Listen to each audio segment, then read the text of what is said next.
Hello Leo, this is Victoria and I'm here with your July tarot forecast.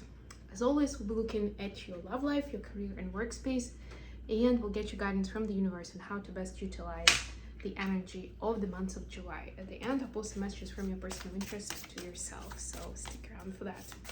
And before I pull an oracle card to start the reading, just a quick reminder that this videos are for Sun, Moon, and Rising Leo. So if you're watching for your sun sign, please check out videos for your other placements as well.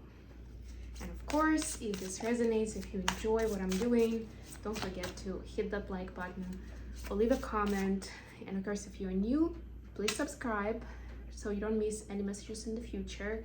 I also do them apart from monthly horoscopes. I also do messages for big lunation events, solar events, eclipses, things like that.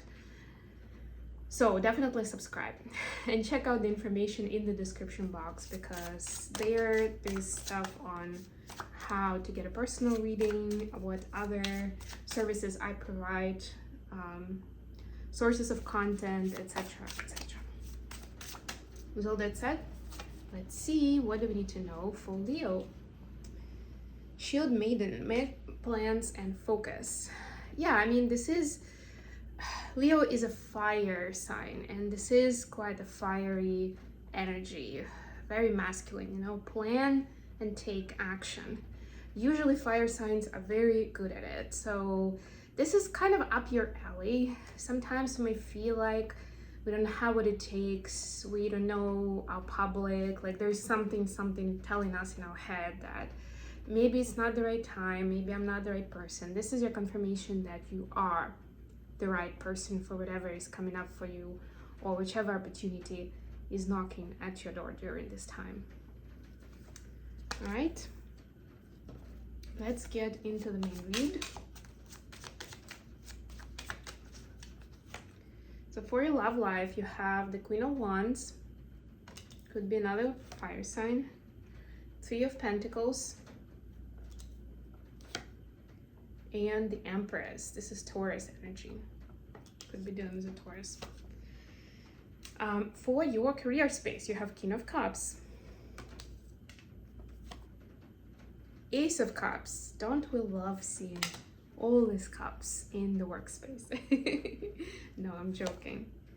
10 of Pentacles. Oh my god, I'm not joking. Maybe this King of Cups is the one, who knows? And then the advice, Knight of Pentacles, Seven of Pentacles. That's the planning card. That's that part of that make plans and focus. Knight of Pentacles is also very focused, by the way. It's like the person who would tell you it's a marathon, not a sprint. And Six of Cups. A little bit of fun in there. Bottom of the deck, the World. So there's kind of an old cycle that has a chance to close out in July. And with all the different cards that I'm seeing here, it's definitely something for you to learn with the help of other people as well.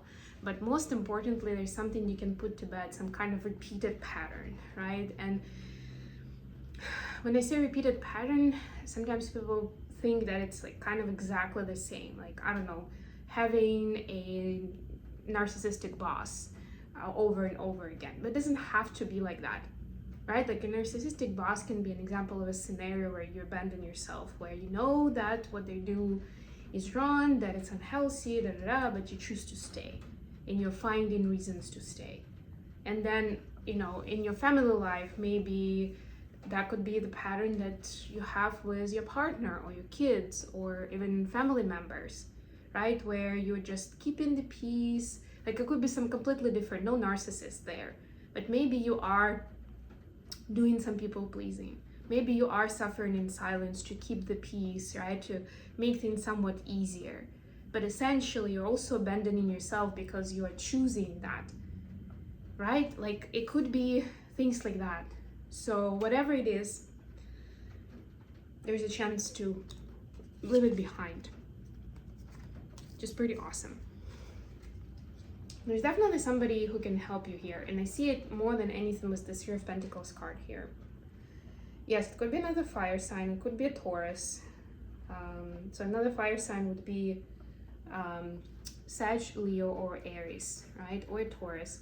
But more than anything, you and the other person are teaching each other something very important.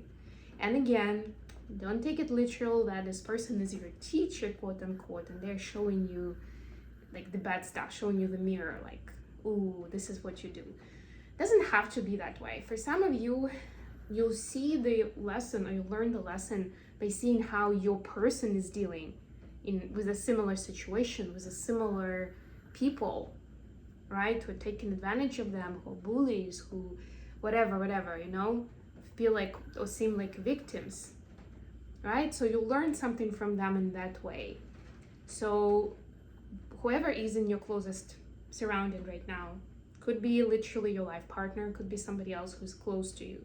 Pay attention, and if they're telling a story that seems resonant, ask more questions. Make sure you understand what happened next.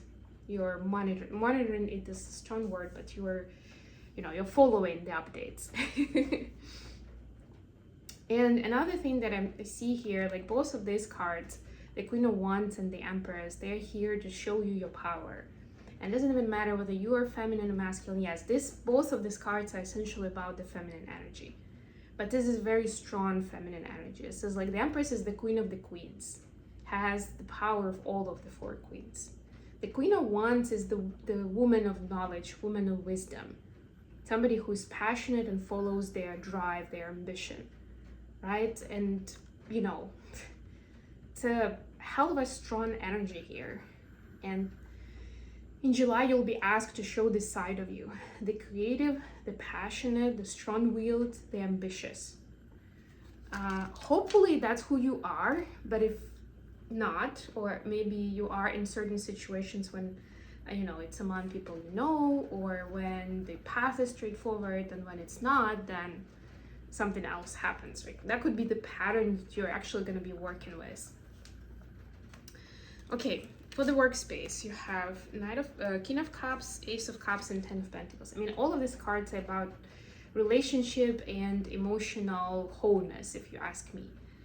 And yes, for very few of you, it's possible that you'll meet your significant someone at work, or you'll start a new project with your significant other. But for the most of you, it's not even about that. It's more like, I keep saying that the baseline for your trusted relationships is the same, regardless of like which scenario exactly that is. And colleagues might come into that category. Hopefully there is something in your workplace who you have this kind of relationship with, right? So it will be built, or it should be built based on the values, the priorities, and the baseline that you have for any trusted relationship. And you'll see it playing itself out here. Like holding space and giving when your cup is full, filling your cup first before you can pour into others.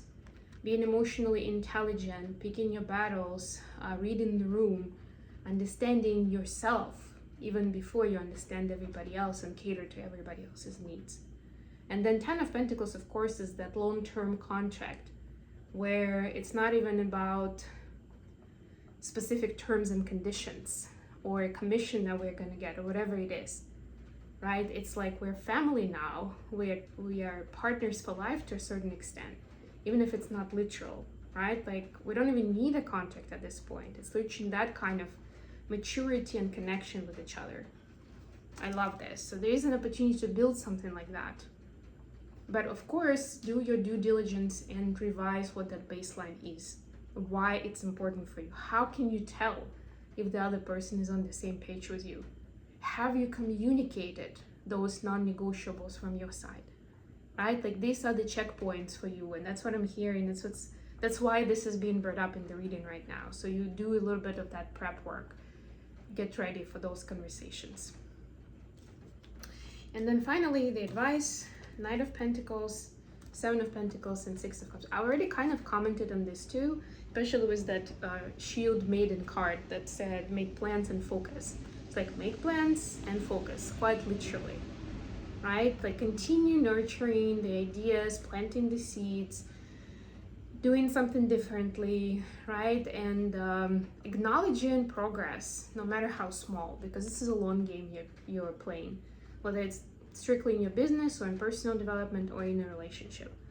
And speaking of relationships, there's definitely some kind of soul connection that's coming into your life. It could be somebody from the past, it could be someone completely new, but you'll quickly feel like you've known each other your entire life.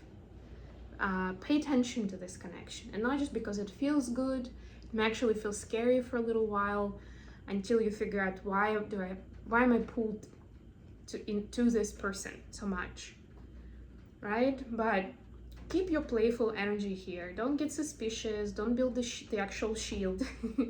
You know, be aware, be present, but give it some kind of frivolous energy. You know, have some fun, have some playtime. You know, if this person is not into it, then you can always do that for yourself and go into arts, into something, just something creative. Maybe it can be even a little DIY project around the house, or you crocheting that sweater that you've been thinking about for 5 years, or whatever it is, right? Like, it can be anything like that, as long as it's tapping into that creative energy. All right, and now let's get some messages for Leo from their person of interest. If you're wondering about the noise, by the way, it's raining outside, so just saying. So a message from your person, 8 of Wands, a message about the message. I'm just kidding. Knight of Wands, okay, some fiery energy, very passionate.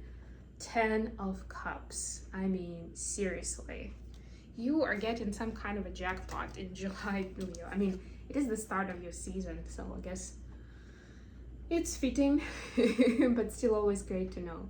So your person is definitely crazy about you. They're in love. They don't always know how to express it, but whichever direction you think they're into and see you, they see it all. They definitely see you as somebody who is very attractive sexually to them. They feel very strong drive towards you. Like sometimes, especially I see this helmet that almost covers their eyes. Like you can't really see their eyes until like you go really close. To me, it means like they're actually a little scared of it. Like they're trying to pull themselves back a little bit, not to scare you. That's how much passion they feel. Hard to keep their hands off you. That's what I'm hearing. But they also see you as a life partner material, as a spouse, as a co-parent, you know, as somebody they want to spend their life with, right? And that could also be scary on its own. So yeah, it can be difficult to talk about it, especially because they've said things that they regretted in the future, that the other person remembered then and later on used against them. You know, like they would share something really intimate and then pay a price for it. So just take it easy, take it slow on them, Leo. But also you can continue building this intimacy by sharing more of your space, of your life, you know, of yourself, whatever comes up naturally. Just know that this person is very loyal, very committed, very much in love. So do with it what you will. But on that note, I'm gonna end the reading. Thank you so much for joining me today, guys. Please don't forget to like the video and subscribe to my channel. And until next time,